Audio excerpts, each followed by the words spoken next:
People assume you're fine with being everyone's backup plan. You're not. You've just gotten very good at looking like you are. You know the line. You're such a good friend. And by now you know the translation. You're who I call when my first choice is busy. So the plans get made in a chat you're not in, the photo goes up, and you're the one half cropped at the edge. And when someone has to get canceled on, somehow it's always easiest to cancel on you. If any of that landed, welcome. This one was made for you. Because there's a real mechanism behind this feeling, and it is not you're worth less. Psychologists call it the sociometer. A gauge in your head that tracks exactly one thing. How chosen do I feel right now? Here's the thing. Your brain has a fuel gauge for belonging. That's what self-esteem actually is, according to Leary, the researcher who mapped this. Not vanity, not confidence, an instrument. It sits in the dashboard of your head, and it reads the room in real time. Invites, replies, who saved you a seat, who didn't. You don't check the gauge. The gauge checks for you, and it moves before you've consciously noticed anything at all. Why so sensitive? Because for most of human history, being left out of the group wasn't sad.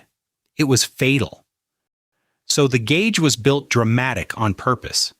It would rather scream over nothing than whisper over something real. And here's its design flaw. It doesn't measure your worth. It measures signals.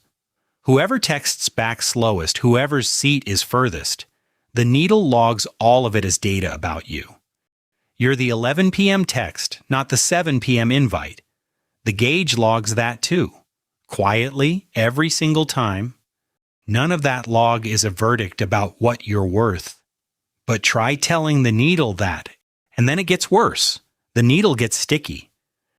Researchers Geraldine Downey and Scott Feldman found that once you expect to be left out, you start scanning for evidence of it.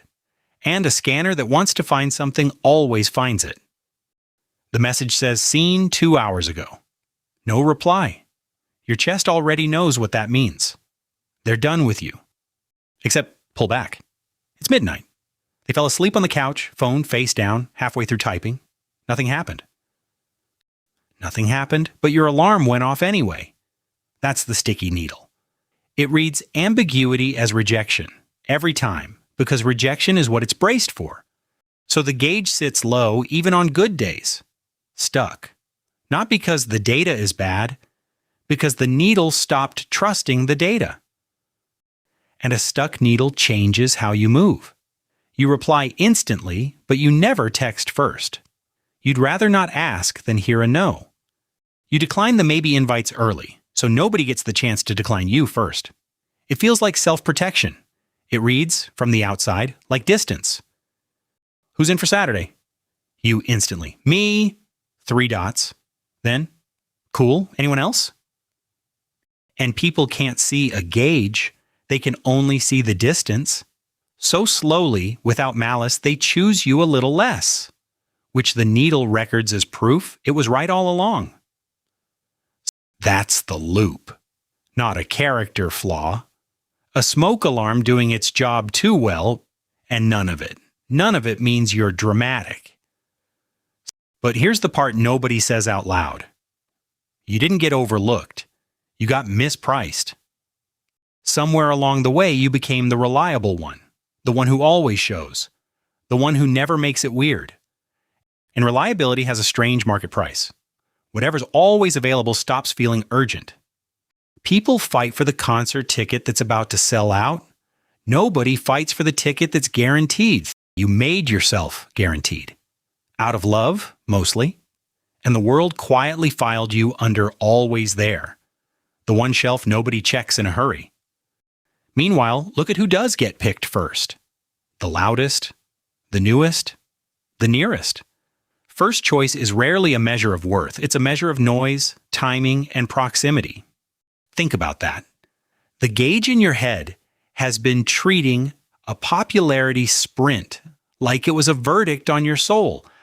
Maybe it started early, picked last at recess, standing there doing the math about yourself.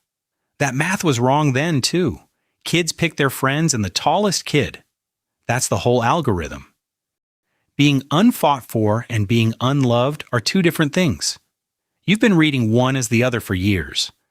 The people who love you aren't performing urgency about it. Steady love is quiet. That's not a defect of the love. It's a feature of the steady. And you never notice the ones already choosing you, because the gauge only counts the loud room that didn't. The group photo again. There's your arm, at the edge. Funny thing though, check who took the picture. Someone handed you their memories to hold.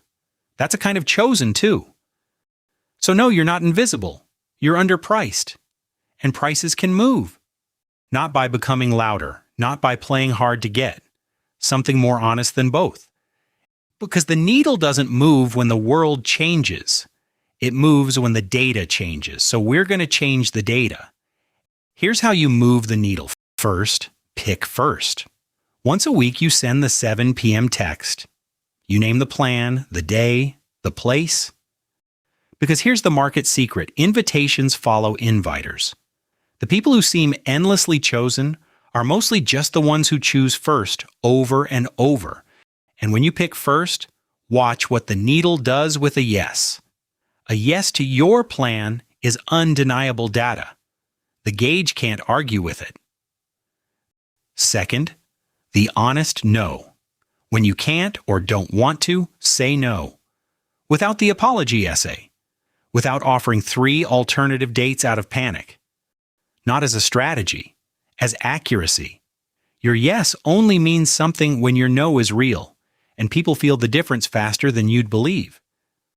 The always available shelf was never protecting you. It was just keeping your price at 0. Third, count your choosers. Tonight, name 2 people who do pick you.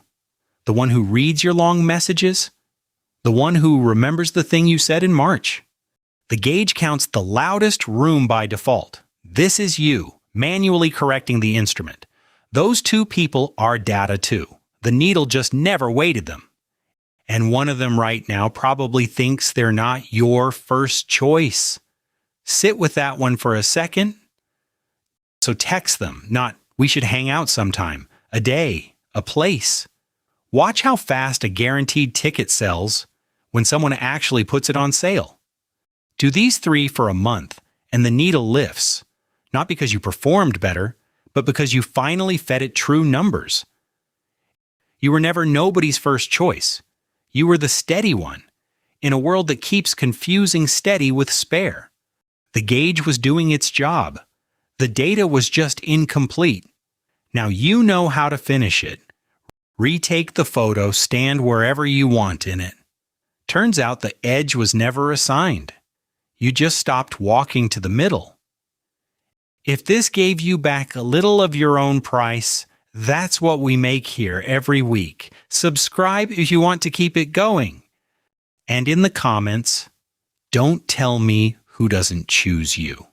Tell me about one person who does. Go read that thread when you're low. It's better than the gauge. This is still psychology.